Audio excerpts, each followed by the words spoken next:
Okay, today's romantic comedy is Peggy Sue Got Married, and this is a film that has been, for the most part, forgotten, honestly. But it was big when it came out, and it kind of kickstarted a lot of careers of a lot of people back then. Let's see. Kathleen Turner was already a star before this movie. She was big in Romancing the Stone, and she's the lead in this. But Nicolas Cage is in this film. Helen Hunt is in this film. Jim Carrey is in this film. Joan Allen is in this film. There's a huge list of people who got their start in this film. And the plot of it is rather interesting because it resembles another film that was very popular at the time. That is Back to the Future. Yeah, you can't help but make that comparison whenever you see this film. If you see Back to the Future and you watch this film, you're probably going to think, they ripped off Back to the Future. But this film came out in 1986, Back to the Future came out in 1985, so the turnaround of time to make a movie doesn't seem like you've got a lawsuit going on here.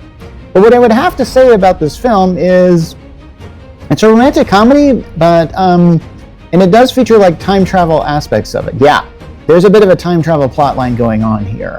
Basically, the premise is that Peggy Sue is about to attend her 25th high school reunion.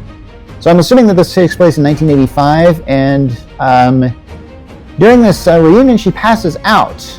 Now, Peggy Sue is about to get divorced from her husband, and when she wakes up and she's in 1960, she sees her husband as he was as a teenager, and she's also a teenager.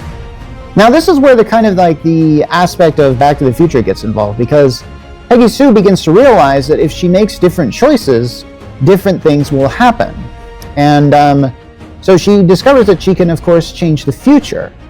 So I think this is kind of an interesting concept, and what I kind of like about this film is this is one of those films that could go very deep into very odd and supernatural things. And I have to admit, there's a scene at the end here where someone tries to get her to go back in the future, and they do it using a sort of strange ritual. It doesn't feel right in this film, I have to say that.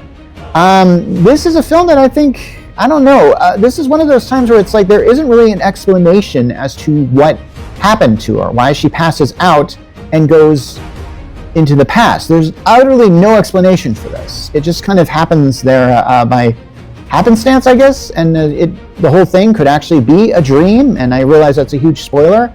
Maybe you will like this film. It's really weird to see Nicolas Cage play this character that he would not feel, you look at that and you're going, I can't believe that's Nicolas Cage and stuff like that. But yeah, maybe you might like this film, maybe you won't. I watched it again and I kind of said well, that's kind of a good film, but I don't know if it stood the test of time. And yeah, that's a joke.